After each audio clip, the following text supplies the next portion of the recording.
નમસ્કાર, નિર્માણ ન્યૂઝની વિશેષ રજૂઆત પરીક્ષા એક પ્રસંગ કાર્યક્રમ સાથે હું છું યજ્ઞ ત્રિવેદી. દર્શક મિત્રો, પરીક્ષા એક પ્રસંગ.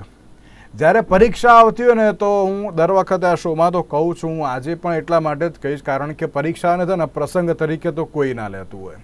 તમે એમ વિચારતા હશો શું યજ્ઞભાઈ, યાર કોઈ દિવસ પરીક્ષા પ્રસંગ હોતો હોય યાર કોઈ દિવસ, એક તો આટલું બધું ટેન્શન હોય ને એમાં તમે પરીક્ષાની તમે વાત કરતા હોય અને એમાં તમે એને પ્રસંગ તરીકે કહો.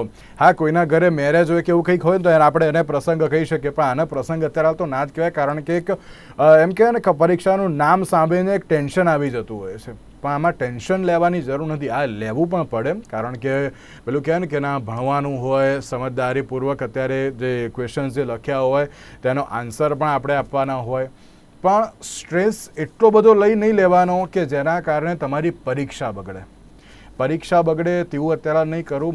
માત્ર કેવું આમ સારા વાતાવરણની વચ્ચે કેવી રીતે શાંતિથી પરીક્ષા આપી શકાય તેના માટે અત્યારે વિચારવું બહુ જરૂરી જોવા મળતું હોય છે.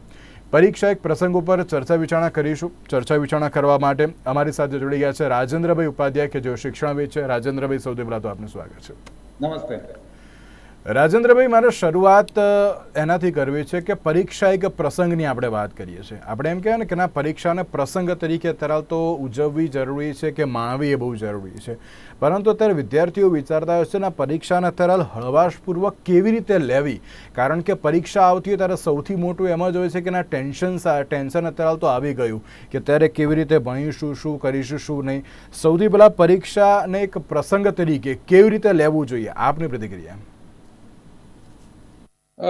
આપણે જુદા જુદા ક્રમશઃ 8.0 સુધી આપણે પરીક્ષા પે ચર્ચા જોઈ. આપણા માનનીય વડાપ્રધાન શ્રી નરેન્દ્રભાઈ મોદી સાહેબે કદાચ પરીક્ષા પે ચર્ચામાં એને એક ઉત્સવ તરીકે ઉજવવાની વાત કરી હતી. આમ તો શરૂઆતમાં એમને પરીક્ષા એક યુદ્ધ છે એવી વાત કરી હતી. એમનું પુસ્તક પણ એક્ઝામ વોરિયર્સ તરીકે પબ્લિશ થયેલું છે. તો હું તો એમ કહીશ કે જો પરીક્ષા એક યુદ્ધ છે તો તમે શિવાજી છો. પરીક્ષા જો ક્રિકેટ મેચ છે તો તમે સચિન તેંડુલકર છો. મતલબ જેટલો વધુને વધુ તમારો સેલ્ફ કોન્ફિડન્સ વધશે એટલી જ તમે પરીક્ષાને માણી શકશો. ખાસ કરીને આપને જે નિર્માણ ન્યૂઝના માધ્યમથી કહેવા માંગીશ કે આપણે બહુ સરસ ટાઇટલ બનાવ્યું છે, પરીક્ષા એક પ્રસંગ. તો પરીક્ષાને એક પ્રસંગ બનાવવો હોય, જો એને તહેવાર તરીકે ઉજવવો હોય, તો વિદ્યાર્થી મિત્રો જેટલો વધુ આત્મવિશ્વાસ કેળવશે સ્વાભાવિક રીતે એટલું જ એને પ્રસંગ તરીકે માણી શકશે. અને આપણે સરસ વાત કરી ટેન્શનની.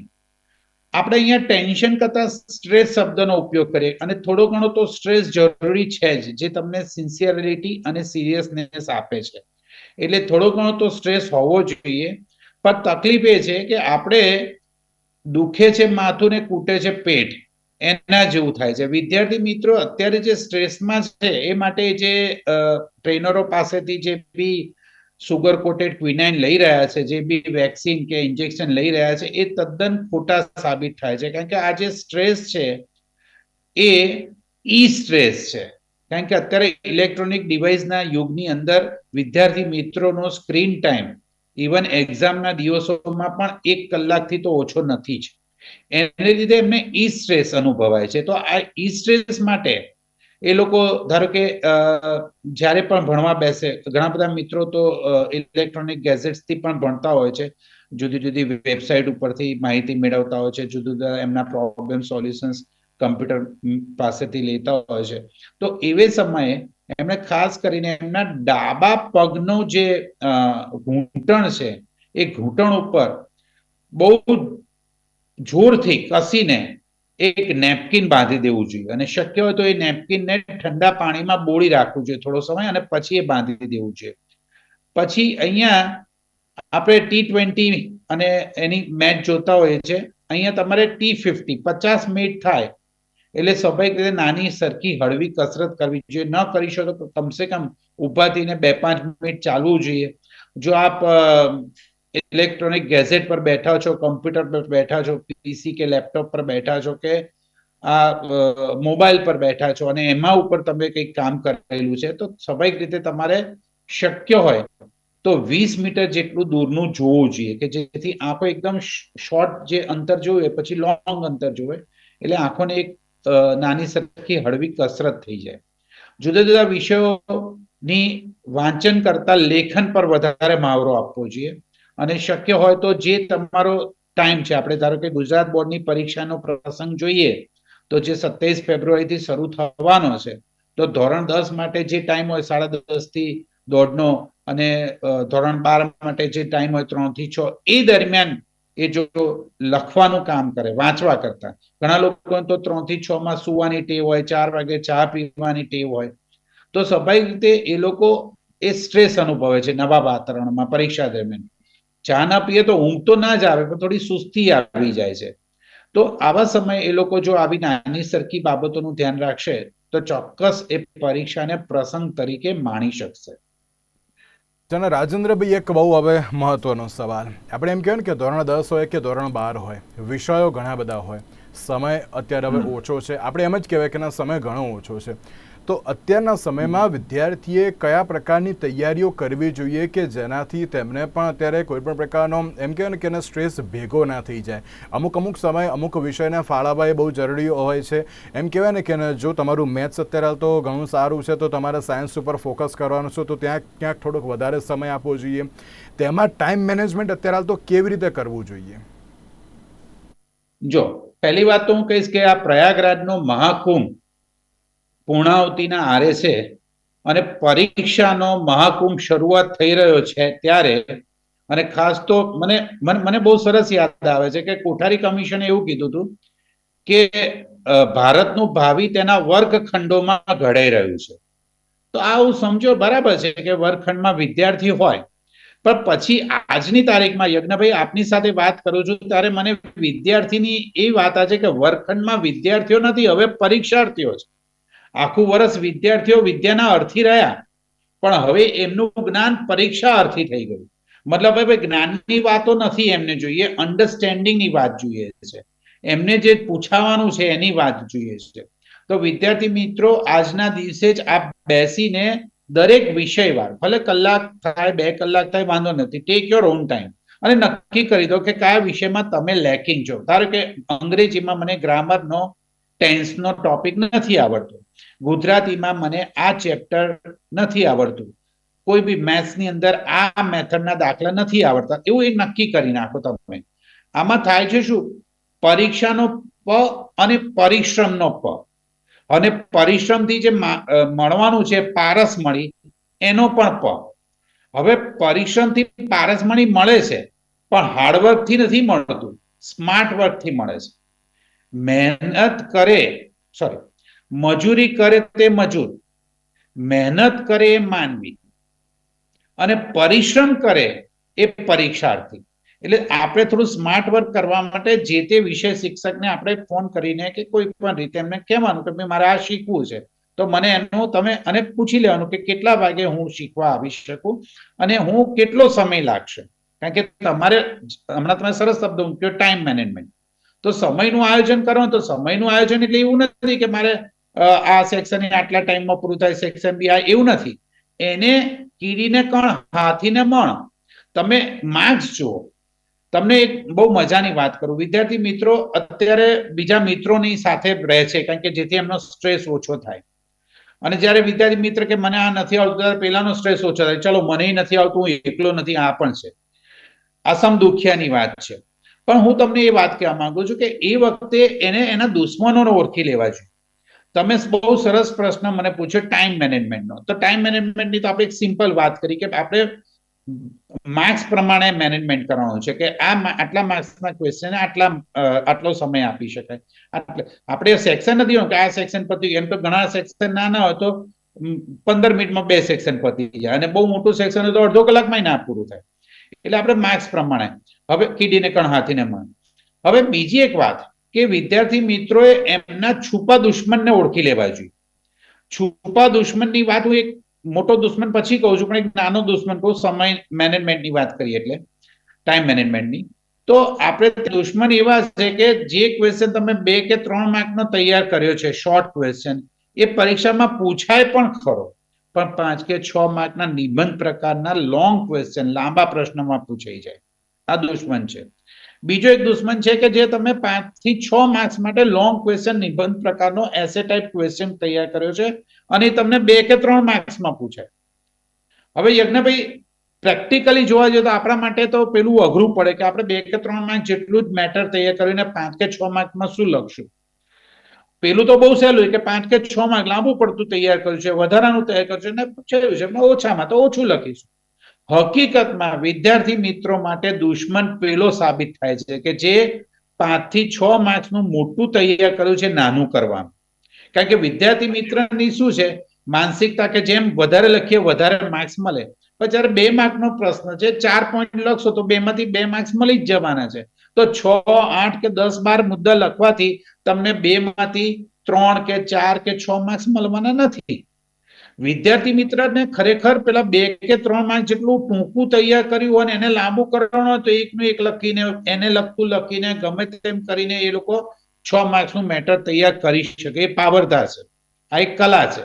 પણ ખરેખર જયારે ઓછું કરવાનું હોય તો એમની માનસિકતા એ ઓછું નથી કરી શકતી અને બધું લખવા જાય છે અને પરિણામે તમે કહ્યું એ પ્રમાણે ટાઈમ મેનેજમેન્ટનો ક્વેશ્ચન ઉભો થાય છે. વિદ્યાર્થીઓ એમના મિત્રોને પણ જાણી લેવા જોઈએ. ઊંઘ એનો મિત્ર છે, યોગ્ય ડાયટ એનો મિત્ર છે, સામે ઉજાગરા એનો દુશ્મન છે. કારણ કે પરીક્ષા એક માનસિક રમત છે અને માનસિક રમત માટે શારીરિક સ્વસ્થતા જરૂરી છે. બિલકુલ બિલકુલ સાચી વાત છે અને તેની સાથે ટાઈમ મેનેજમેન્ટ એ સૌથી મહત્વની બાબત અત્યારે ગણવામાં આવતી હોય છે. તમે જ્યારે પણ વિદ્યાર્થી, હું એક બહુ સાચી વાત કહું છું કે આને કોઈ છે ને ટેન્શનની સાથે આને નહીં રાખવાનું. તમે એમ કે સ્ટ્રેસ હોય, હું ના નથી પાડતો, પણ જો ટાઈમ મેનેજમેન્ટ પ્રોપર કરશો ને તો પછી તમને કોઈ વાંધો નહીં આવે. અને વાંધો નહીં આવે એટલા માટે કારણ કે time management is the best key for all exams. હું એમ નથી કહેતો ખાલી ધોરણ 10 અને 12 માટે. તમે ઇવન તમે ચાર્ટર્ડ એકાઉન્ટની એક્ઝામ આપો કે પછી MBAની આપો કે યુનિવર્સિટીની કોઈ પણ અત્યારે તો તમે પરીક્ષા આપો, પણ જો ટાઈમ મેનેજમેન્ટ કરીશું તો કોઈ વાંધો આવશે નહીં. રાજેન્દ્રભાઈ, હવે એક બહુ મહત્ત્વની બાબત આપને પૂછવા માંગીશ કે એમ કહેવાય ને કે પરીક્ષા શરૂ થઈ ગઈ છે. અમુક વાર એક પરીક્ષાની આગળ એક રજા હોય છે અને અમુક એવા પણ સબ્જેક્ટ હોય છે કે જે ઇઝી હોય પણ તેની આગળ 3 જેટલી રજાઓ હોય છે. તેમાં કેવી રીતે ટાઈમ મેનેજમેન્ટ કરવો જોઈએ અને કયા પેપરને કેવી રીતે એમ કહેવાય ને કે ટાઈમ વધારે આપવો જોઈએ? કારણ કે 3 રજા હોય તો એના પછી જો હાર્ડ પેપર આવતું હોય તો એના માટે પણ એક દિવસ ફાળવવો એ જરૂરી છે. આપ તેના માટે વિદ્યાર્થીઓને શું કહેશો? યજ્ઞભાઈ, બહુ સરસ મહત્વનો પ્રશ્ન પૂછ્યો અને આ માટે મારે આપને અભિનંદન આપવા જ રહ્યા. મેં લગભગ 5-6 વર્ષ પહેલા એક્ઝામિનેશન ચાલીસા, પરીક્ષા ચાલીસા લખેલા, એમાં 40 જુદા જુદા સૂત્રો લખેલા. એ વખતે મેં આ લખેલું અને મને બહુ ગમી ગયું, સરસ લખાયું કે રજાઓનું ગણિત એ પરીક્ષાનું વિજ્ઞાન બગાડે છે. રજાઓનું ગણિત એ પરીક્ષાઓનું વિજ્ઞાન બગાડે છે. વાત એવી છે કે જયારે રજા પડે છે એટલે વિદ્યાર્થી રિલેક્સ થઈ જાય કે રજા છે ને હું તૈયાર કરી લઈશ. પણ રજાની અંદર જો પ્રોપર પ્લાનિંગ ના હોય તો સ્વાભાવિક રીતે રજા ઉલટાની એના માટે દુશ્મનને બદલે દોસ્તને બદલે દુશ્મન બની જાય. આ હિડન શત્રુ છે. આપણે કોઈ પણ જાહેરાત જોઈએ છે તો જાહેરાતની અંદર ફક્ત આટલા, પણ ઉપર પેલી એક ફૂદડી મારી દીધી હોય છે, નીચે ફૂદડીમાં લખ્યું ટર્મ્સ એન્ડ કન્ડિશન એપ્લાય. તો જ્યારે જ્યારે આ રજા આવે છે તે રજાની મજા માણવાની નથી. રજાની અંદર તમારે વધુ ને વધુ રિવિઝન કરવાનું છે અને તમે રિવિઝનનું પણ પ્લાનિંગ કરો કે મારી પાસે આટલો સમય રહેશે, આટલા કલાકો રહેશે તો આટલા. અચ્છા, રિવિઝનની વાત કરું યજ્ઞભાઈ, હું નિર્માણ ન્યૂઝના માધ્યમથી કહેવા માંગીશ કે રિવિઝન એનો આપણે અર્થ પુનરાવર્તન કરીએ છીએ. પણ જ્યારે મેં આ એક્ઝામ ચાલીસા લખ્યા એમાં એક તો મેં તમને કહ્યું સૂત્ર કે ભાઈ રજાઓનું ગણિત એ પરીક્ષાનું વિજ્ઞાન બગાડે છે. મેં એ વખતે આ મારે પુનરાવર્તન મતલબ રિવિઝન વિશે લખવું તો મેં રિવિઝન શબ્દનો અર્થ ઓક્સફર્ડની યુનિવર્સલ ડિક્શનરીમાં જોયો. યજ્ઞભાઈ, મને આનંદ થયો. એનો અર્થ, રિવિઝન શબ્દનો અર્થ એમને પુનરાવર્તન નથી કર્યો પણ સુધારવું એવો કર્યો છે. તો જ્યારે વધુ ને વધુ આપણે, અને એની અંદર બી પાછું પુનરાવર્તનમાં બી Q is greater than Q. Q for quantity, Q for quality. Quality is better than quantity. વિદ્યાર્થી મિત્રોને એવું થાય છે, ઘણા મિત્રો જે છે એ એમ કે મેં તો વિજ્ઞાન 5 વાર કરી નાખ્યું, રિવાઇઝ કરી નાખ્યું, કોઈ કહેશે મેં 7 વાર કર્યું, ત્રીજો કહેશે તમે આ વાત કરે ત્યાં એટલી વારમાં મારું આ 16મી વાર વિજ્ઞાનનું રિવિઝન થઈ ગયું. મારે માત્ર એટલું કહ્યું છે કે રિવિઝનની સંખ્યા, ક્વોન્ટિટી ઇઝ નોટ ઇમ્પોર્ટન્ટ, રિવિઝનની ક્વોલિટી ઇઝ ઇમ્પોર્ટન્ટ. મતલબ ગુણવત્તા હંમેશા જથ્થા કરતા વધારે મહત્વની હોય છે. અને જો તમે રિવિઝનનો અર્થ પુનરાવર્તનની જગ્યાએ એકનું એક પુનરાવર્તન, પ્રેક્ટિસ, મહાવરાને બદલે જો તમે સુધારવું એવું કરશો ને, તો માનું છું કે તમારું અડધું કામ પૂરું થઈ ગયું. ભલે તમારે એ વિષય પરીક્ષાના ચંદ કલાકો પહેલા જ પૂરો થાય, રિવાઇઝ થાય, પણ એ રિવાઇઝ એટલો સરસ થાય કે કશું છૂટી ન જાય. નહીં તો શું થશે, જેટલું વધુ રિવિઝન થશે એટલું પાકાનું વધારે પાકું થશે, પણ કાચું કાચું જ રહી જશે. એટલે સ્વાભાવિક રીતે એ લોકો આ રજાઓનું પ્લાનિંગ કરી શકે. એના માટે ભૂતકાળના જે તેજસ્વી વિદ્યાર્થીઓ છે એની મદદ લઈ શકાય, સિનિયર વિષય શિક્ષક નિષ્ણાતોની પણ મદદ લઈ શકાય, કે જે તે વિષયમાં અલગ અલગ મેથોડોલોજી કામ કરતી હોય છે. હા, હું એટલું ચોક્કસ નિર્માણ ન્યૂઝના માધ્યમથી જણાવી શકું, પરીક્ષાને પ્રસંગ તરીકે માણવો હોય તો તમે થિયરીનો વિષય ભણતા પહેલા 20 મિનિટ પહેલા 10 મિનિટ સુધી તબલા વાદન સાંભળો. ફરી એકવાર 20 મિનિટ પહેલા, ધારો કે મારે 4 વાગે ભણવા બેસવું છે, કારણ કે 3:30 થી 4 પરીક્ષા એક પ્રસંગ આવવાનો છે, તો તમે 4 વાગે જ ભણવા બેસો, વહેલા નથી બેસતા, પણ તમે એની 20 મિનિટ પહેલા 10 મિનિટ સુધી તબલા વાદન સાંભળો. તમે વાંસળી, ફ્લૂટ એ સાંભળી શકો થિયરીના વિષય માટે. રાગ પહાડી, રાગ ધાની સાંભળી શકો. એનાથી તમારા ચહેરા પર ઓટોમેટિક સ્મિત આવી જશે. એનાથી તમને રિલેક્સેશન અનુભવાશે. ધારો કે તમે પ્રેક્ટિકલ સબ્જેક્ટ, મેથ્સ છે, આંકડાશાસ્ત્ર છે, એવા કોઈ વિષય કરવા બેઠા હો, તો તમારે એ વિષય ભણવા પહેલા 20 મિનિટ પહેલા 10 મિનિટ સુધી તમારે જો શક્ય હોય તો તંતુવાદ્ય એટલે કે સિતાર છે, ગિટાર છે, એ સાંભળવું જોઈએ. તંતુવાદ્ય, સિતાર, ગિટારથી તમારામાં ચંચળતા આવે છે, અને દાખલાનો જવાબ લાવવા માટે ચંચળતા જરૂરી છે, ગંભીરતા નહીં. આઉટ ઓફ ધ બોક્સ ઘણીવાર એવા દાખલા પૂછાતા હોય કે જે તમે સિમ્પલ રીતે ન કરી શકતા હો, તે વખતે થોડા ચંચળ બનીને આઉટ ઓફ ધ બોક્સ વિચારો ને. ખાસ કરીને પ્રમેય છે, કેવા કૂટ પ્રશ્નો છે, પઝલ ટાઈપના પ્રશ્નો છે ગાણિતિક, તો એને તમે આ રીતે સરસ રીતે સોલ્વ કરી શકો. અને છેલ્લી વાત, ધારો કે કોકટેલ એવો વિષય ભણો છો, ફિઝિક્સ છે, કેમેસ્ટ્રી છે, કે જેમાં થિયરી પણ છે અને પ્રેક્ટિકલ દાખલાઓ પણ છે, તો આવા વિષય માટે તમે કીબોર્ડ આધારિત, મતલબ હાર્મોનિયમ છે, પિયાનો છે, એ તમે સાંભળી શકો, કે જેનાથી તમને તમારું ગ્રાસ્પિંગ વધે, સ્ટ્રેસ ઓછો થાય, ઓછા સમયમાં સારું ક્વોન્ટિટીની ક્વોલિટી તમે મેળવી શકો. અચ્છા, કોઈ વિદ્યાર્થીને સ્ટ્રેસ આવતો હોય, ધારો કે એને ઊંઘ આવી જાય, વાંચવા બેસે ને ઊંઘ આવી જાય, અને ઊંઘવા જાય કે ચલો હવે ઊંઘી જ જવું, ઊંઘ જ આવે છે, વંચાતું નથી, તો ઊંઘવા જાય તો સ્ટ્રેસને લીધે ઊંઘ પણ ના આવે, સરવાળે ના એનું વાંચવાનું થાય, ન આરામ થાય, ઊંઘ પણ ના રહે અને વાંચન પણ ના થાય. તો એવા વિદ્યાર્થીઓએ પણ મ્યુઝિકોલોજીનો લાભ લઈને એ લોકો જો ધારો કે રાગ માલવા, આમ રાગ માલવા એ ગમગીની સર્જતો, સ્મશાન વૈરાગ્ય આપતો રાગ છે, પણ એ જ ગમગીની નિરાશા, હતાશા દૂર કરે છે. જંગલ, પરીક્ષા એક જંગલ છે માની લઈએ, અને જંગલમાં કાંટો વાગે તો ત્યાં સોય અવેલેબલ ના હોય. જનરલી આપણે અહીંયા ઘરમાં ક્યાંક કાંટો વાગે તો સોયથી નીકાળી દઈએ, પણ ત્યાં સોય લઈને ગયા ના હોય, ત્યાં તો તલવાર લઈને ગયા હોઈએ, કારણ કે આ તો પ્રસંગ છે, આ તો યુદ્ધ છે. તો ઘડવૈયાઓ, તમારી પાસે એ વખતે તલવાર હશે, સોય નહીં હોય, તો કાંટાથી કાંટો નીકાળો. મતલબ આ રાગ માલવા જે સ્મશાન વૈરાગ્ય, હતાશા, નિરાશા, ગમગીની સર્જતો રાગ છે, એ જ તમને ગમગીનીમાંથી બહાર કાઢશે. એક વસ્તુ ઉમેરી દઉં, ધારો કે કોઈ વિદ્યાર્થીને પરફોર્મન્સ સ્ટ્રેસ હોય, બહુ જ હોશિયાર વિદ્યાર્થી, પણ એને પરફોર્મન્સ સ્ટ્રેસ છે કે ભાઈ મારે સારા માર્ક્સ નહીં આવે તો, ફૂલ માર્ક્સ નહીં આવે તો શું, તો આવા લોકો માટે રાગ પુરિયા ધનાશ્રી છે.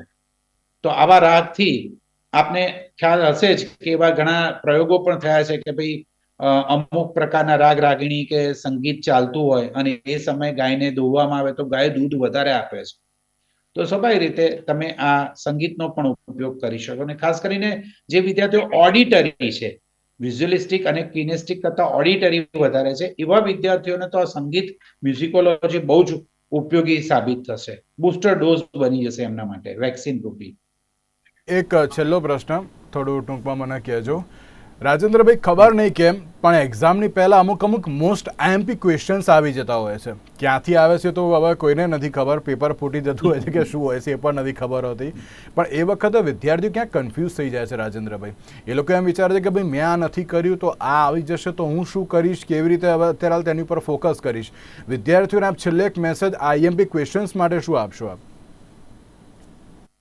જો આ બધી અફવા જ હોય છે, કોઈ સાચું હોતું નથી. અને જો સાચો વિદ્યાર્થી હશે ને, સાચો પરીક્ષાર્થી, તે ભણવા જ બેઠો હશે. એટલે એની પાસે આઈએમપી આવવાની નથી. એના કુટુંબીજનો, એના સગાવાલા કે એના શુભચિંતકો જ આવી આઈએમપીઓ લઈને આવતા હોય છે. ભાઈ આ પૂછાવાનું છે, પેપર આવી ગયું છે, તો એને નહીં કરવાનું એવું નથી. અફવા જ છે, પણ એ બાને વિષયની પ્રેક્ટિસ થાય છે. કદાચ એમાંથી પૂરું નહીં આવે, કદાચ 10% પણ આવી શકે. કોઈ આઈએમપી ક્વેશ્ચન કોઈ તેજસ્વી શિક્ષકે કાઢ્યા હશે ને તો એના પેપરમાંથી 40-50 માર્ક્સનું પૂછાય. એમાં કોઈ નવાઈની વાત નથી અનુભવના આધારે. તો તમારે એકવાર જોઈ લેવામાં કંઈ વાંધો નથી. પણ મને એટલું અત્યારે યાદ આવે છે કે વિદ્યાર્થી મિત્રો, તમે ગુરુદ્રોણ પાસે ભણેલા છો. અર્જુનને તો માત્ર પક્ષીની આંખ જ દેખાતી હતી, તમને શું દેખાય છે? અને મારા ખ્યાલથી મારા વાતની અંદર આપના પ્રશ્નનો જવાબ આવી ગયો છે કે તમારે ક્યાં આગળ નિશાન તાકવાનું છે અને શું કરવાનું છે. બિલકુલ બિલકુલ સાચી વાત છે. તો દર્શક મિત્રો, એક બાજુ જે રીતે પરીક્ષાને એક પ્રસંગ તરીકે તો જોવો જોઈએ, પણ તેની સાથે એમ કહેવાય ને કે સાવચેતીની સાથે તમામ તૈયારીઓ પણ કરવી જરૂરી છે. એવું નહીં કે મેં આટલું કર્યું છે તો હું આટલું જ અત્યારે હાલ કરીશ. પણ એકવાર આખું જો રિવિઝન પ્રોપરલી જો કરી લેવામાં આવે તો વાંધો નથી આવતો. કોઈ એટલું બધું ટેન્શન લેવાની જરૂર નથી. તમામ માતા પિતાને પણ હું એક વિનંતી કરીશ કે તમે પણ એવું વાતાવરણ રાખજો ઘરમાં કે જેનાથી બાળકને અત્યારે હાલ તો કોઈ પણ પ્રકારનું ટેન્શન ન આવે. તેની સાથે રાજેન્દ્રભાઈ, આપનો આભાર અમારી સાથે આ ચર્ચા વિચારણામાં જોડાવા માટે. તો દર્શક મિત્રો, આજના વિશેષ કાર્યક્રમમાં રજા આપશો. નમસ્કાર.